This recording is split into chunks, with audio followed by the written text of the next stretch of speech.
Good morning, good morning, good morning. How's everybody doing today? I hope you have a fabulous day, a fabulous Friday, fabulous weekend. And we are closing out eclipse season. We are having, I see the 28th, I believe that is tomorrow. We are having a full moon lunar eclipse in Taurus. I am thinking about watching my community page, but I think I'm going to go live tomorrow evening around 7:30 p.m. to do some free and donation readings surrounding this full moon in Taurus. Now, the full moons are release moons, releasing things that are not serving us, right? In order to allow, as you go through that and you're releasing it to the next new moon, it allows us to make room for new and things that are more in alignment with us. And Taurus hits the second house of things that we value. That's its natural rulership. Check your own birth chart to see where Taurus falls in your chart. And also see where your moon's at. Okay. Taurus is going to be hit pretty good with it. Scorpio is going to be hit pretty good with it. Because it's opposing Scorpio. So there's other things. Let me see. Capricorn, the earth signs square it. So squaring is friction. So just kind of be mindful of that. And the earth signs and Scorpio. A little bit of stubbornness. Fixed signs in general. As far as wanting to hold on to things. And we have to make way for new things in our life. Things that we may not find value in anymore are going away. Now I said till the next new moon. That's a general full moon energy. Being that this is an eclipse and we're closing that portal of the eclipse season, this is setting the stage for the next 6 months. Okay. And also, I want to make you aware, with that said, as we close this, things, and we get into the manifestation aspects and stuff, I just want to let you know I am opening up a Tarot Academy. I don't know the official name yet. I'm working on that. And the next week, I'll have some information on my website. I'm launching in the first week of January. I thought about January 1st, but then I thought, no, that'd be too tacky. People are still hungover from New Year's Eve. And people are celebrating on January 1st. So January 2nd, I'm going to launch my Tarot Academy. And it's going to be very in-depth. And I'm going to have other courses in 2024 as well. I'm going to have a tarot certification. But once you go through, the prerequisite is to go through my course. When you get through my course, there's an additional certification. Yes, that will be fee-based to actually be certified by me. Because anybody that's certified, something else is coming in 2024. I'm going to have a page on my website for other recommended readers for personal and private readings. But I have to certify you. I have to be confident enough to put you on my webpage, if that is what you want. So, just look up for all that. Okay, what we have here. We have the lamp. The lamp, and I'm using the Halloween oracle. The lamp represents light, something being illuminated. And this is also, in this deck, corresponding to remembrance. Remembering memories. It's like there might be something that comes back to your memory that will be illuminated. And maybe it's that item in your memory that needs to be released. The Skull of Light Illumination. I can't make this crap up. I can't make this up. I can't make it up. Definitely illumination on certain memories or certain things of the past. Winter. This is of pausing. Winter is cold. It is pausing, and we are getting ready to move into that winter season, right? So things slow down in the wintertime. Things get frozen. Some of you, metaphorically, might have been literally, metaphorically, might have been frozen in time. And there may be something that you lacked some closure on, or we're looking for some answers or searching. And it seems like that with this full moon eclipse, something becomes illuminated, and everything is lit up, and you can see things clearly to what needs to be released. Now, we got this fall leaf in this card. What happens in the fall to the leaves? They fall from the tree, and they turn brown, and they die, right? Well, this is something that is kind of reminding me of the fall leaves falling from the tree. And the trees are deeply rooted, right? That's why remembrance of the past is here as well. This is releasing that. Yes, it falls to the ground. The leaves die, but those leaves also enrich the soil. So what I'm channeling from Spirit at this time is, as it fertilizes that soil, it fertilizes the soil for new growth. And the lessons that you learn from the past serves as fertilizer that you can grow new. Okay? And those lessons, you remember them so that you don't repeat them. And they're meant to enrich your life and your soil.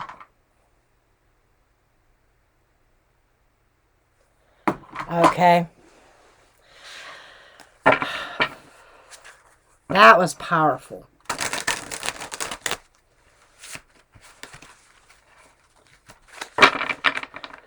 But the winter time is, when plants do die, but they are regenerated in the spring, right?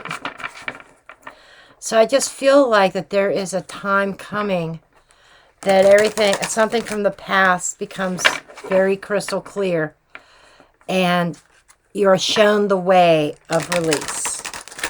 Okay.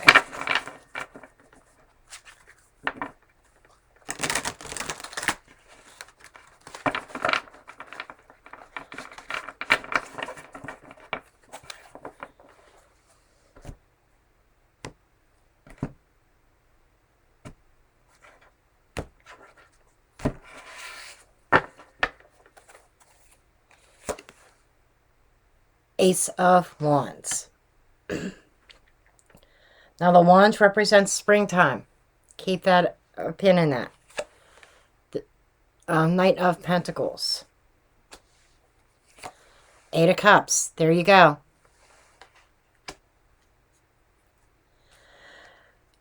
Sometimes and the way forward is releasing, walking away, and learning from those. Learning from that. Right? Beautiful. Nine of Pentacles. That sense of self. I think that this is like abandoning something in order to go on a journey of self-discovery. Strength. And it takes a lot of courage, strength of will. Ace of Cups. There's healing here. And we got Seven of Wands. And we're going to end on the Hierophant for this part of the spread. Okay. I saw the Queen of Swords. I can't unsee her. The Queen of Swords, she is the truth seeker. She is the one, she does look for answers. And she sees things extremely clearly. You know, she does, to me, the Queen of Swords does not get all the recognition that she deserves. She sees things and she cuts through the truth with her intellect, her communication. Yes, she can have a sharp tongue and all of that, but she's still very intuitive. She detaches from the emotions and she makes logical decisions based on her intellect and, yes, her intuition. And a lot of people forget she is a queen. All the queens are intuitive in their own right. And the Queen of Swords is no exception. And she's looking at that Hierophant and adjusting her beliefs, her faith. And she has a lot of faith. She has a lot of faith and trust in her own intuition. And with this Seven of Wands here, she is taking a stand for what is right and what is truth. And I feel that that is where you are at, folks. And it's taken you a lot of courage to get to that place. That place of pure love, self-love, unconditional love. And knowing thyself. It is a journey that you need to go on.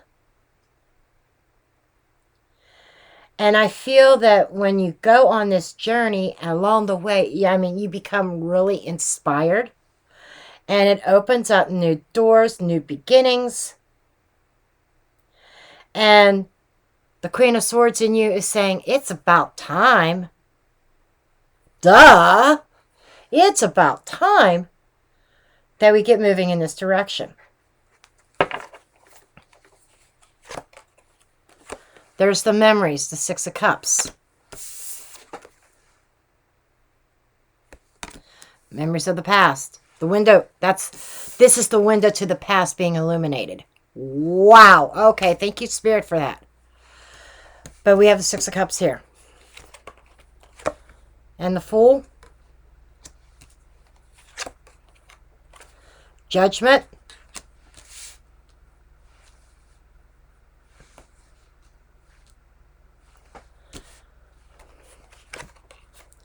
Hermit. Wow. You want to talk about spiritual, holy moly here. This is a very, very spiritual reading here. Queen of Pentacles. Knight of Swords. Yeah, you are really, really focused.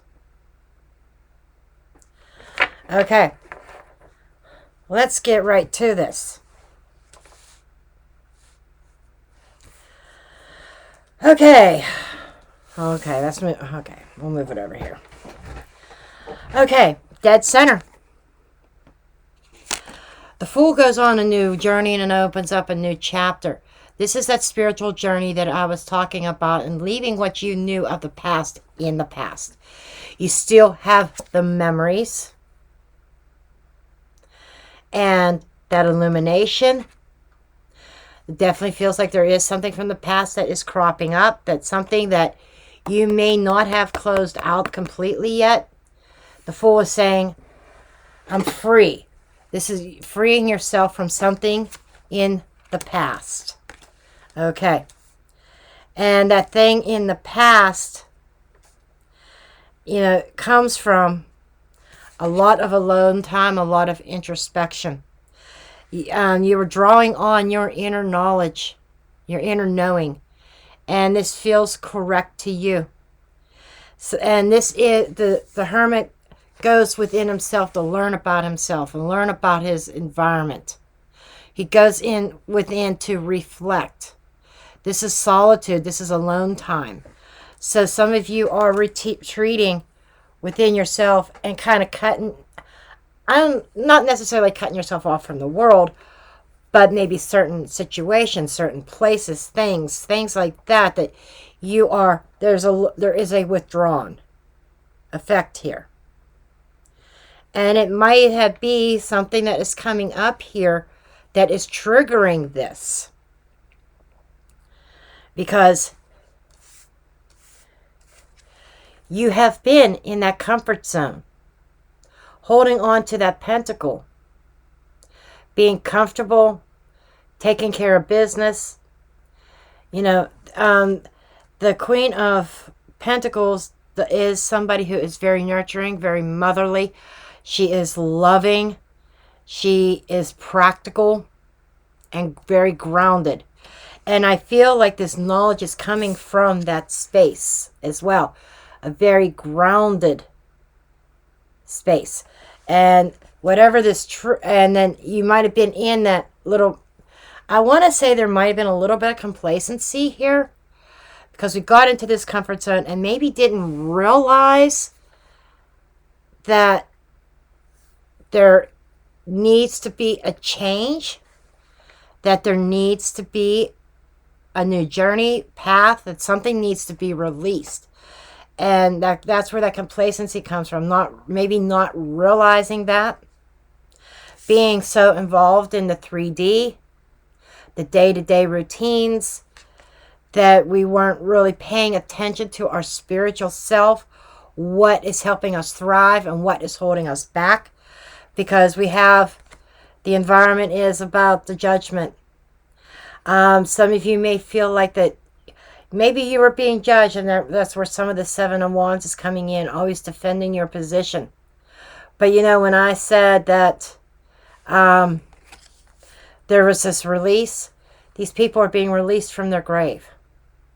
Okay? Released from the ground. The ground held them back. Earth. The earth held you back. And there is digging up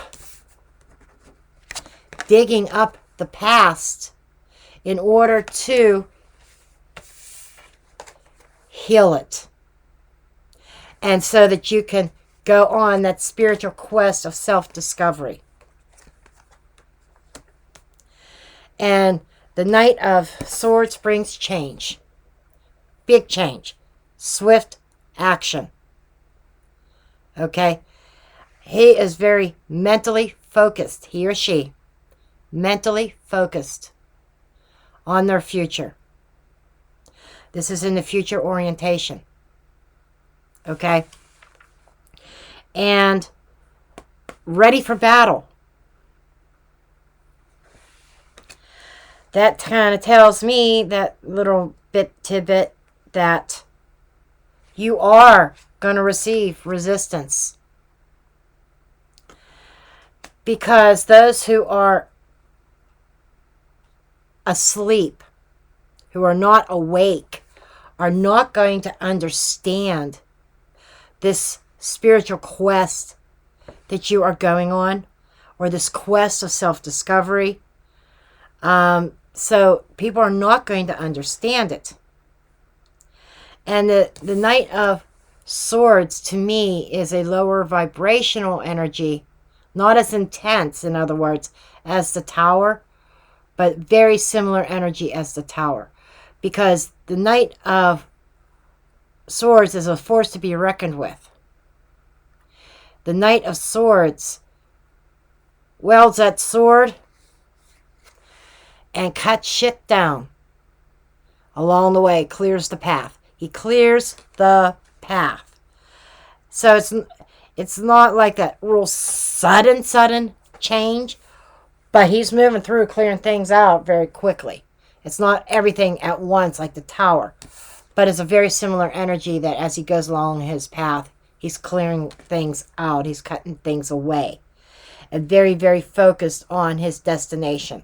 So that's where we are at. That sense of illuminating the past, opening that window of the past. That also is opening up old wounds that, like I said, are meant to heal so that we can move forward. Okay, I want to know a little bit about what we are learning here with the Hermit. What are we learning with the Hermit, please?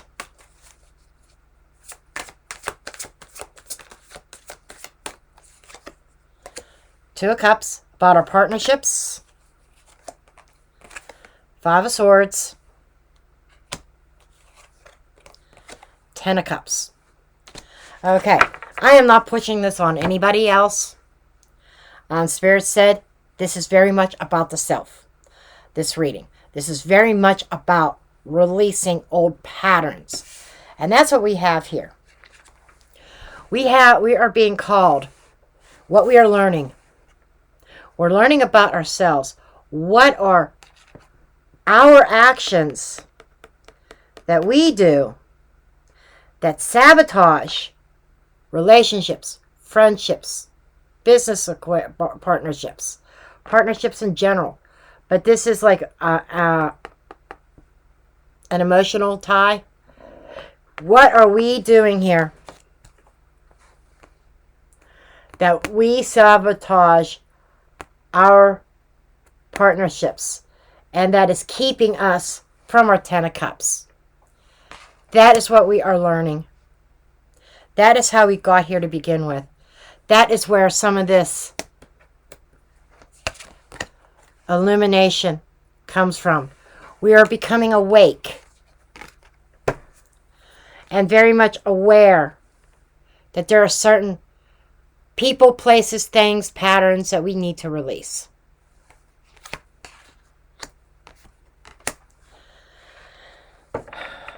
So let's kind of elaborate a little bit more on this Knight of Swords.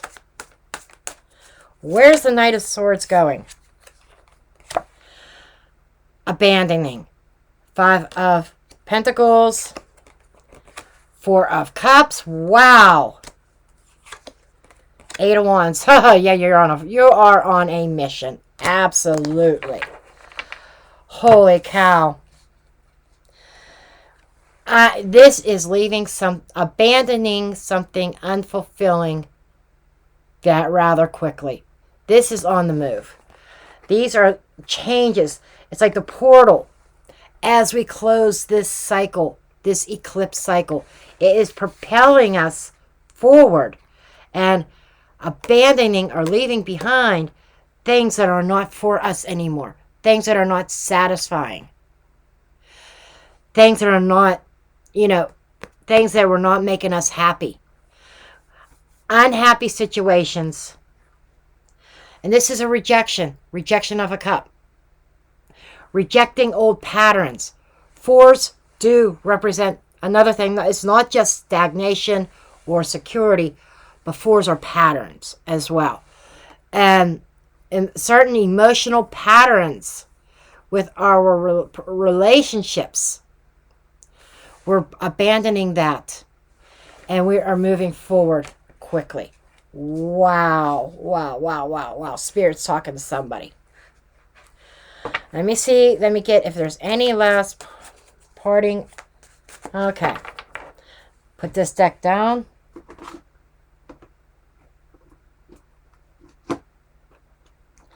Oh, we want the Zodiac 108. Okay. Haven't used this one in a hot minute. Okay, so we are going to get some last parting messages before I close this.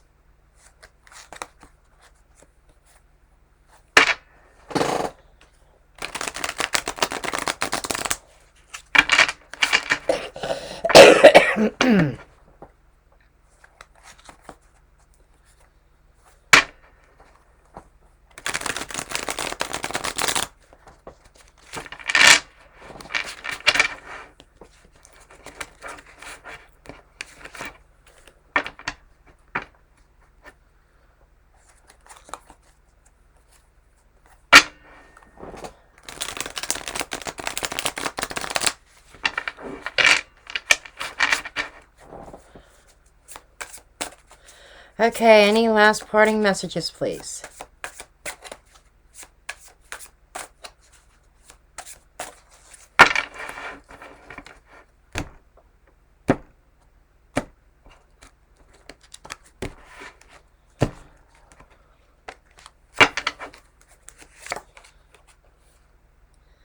The Labyrinth. The Labyrinth represents delays and also being lost. So, and this is two of Aquarius, which is kind of like, I'm